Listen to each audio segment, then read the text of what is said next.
Au Nigeria, la riziculture est confrontée à des défis tels que le changement climatique, les variétés à faible rendement et le coût élevé des ressources utilisées pour la production telles que les semences, les engrais et les produits agrochimiques.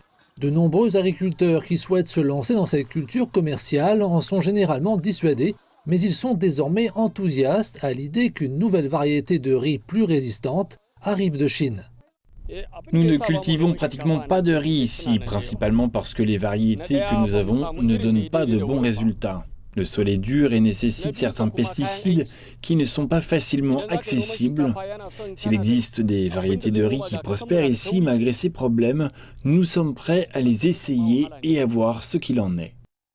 J'ai essayé de cultiver du riz à différentes saisons, mais cela ne marche pas correctement. J'adopterai volontiers n'importe quelle variété qui donnera de bons résultats ici. Selon l'Académie des sciences agricoles de Chine, le projet Super Riz Vert est un mélange de 79 variétés qui peuvent tolérer le changement climatique et s'adapter aux conditions locales. Ses partisans affirment qu'il pourrait donner un coup de fouet à l'économie nigériane. Pour les agriculteurs, les nouvelles variétés se traduisent par une augmentation de la production. Pour l'économie, l'augmentation de la production se traduit par un accroissement des revenus.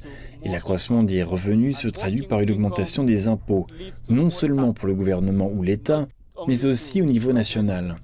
Et une fois qu'il y a une augmentation de la production, cela signifie la création de plus d'emplois. Les experts en agriculture souhaitent que le gouvernement nigérian adopte le projet et fasse davantage pour accroître sa visibilité dans le pays. Le gouvernement nigérian s'engage à faire tout ce qui est en son pouvoir pour encourager la croissance.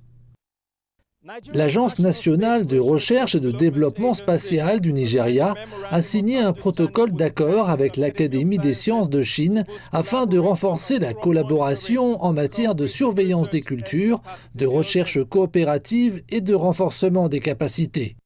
Les responsables nigérians soulignent que cela pourrait aider le pays d'Afrique de l'Ouest à atteindre l'objectif de zéro faim d'ici à 2030, l'un des 17 objectifs de développement durable fixés par les Nations Unies.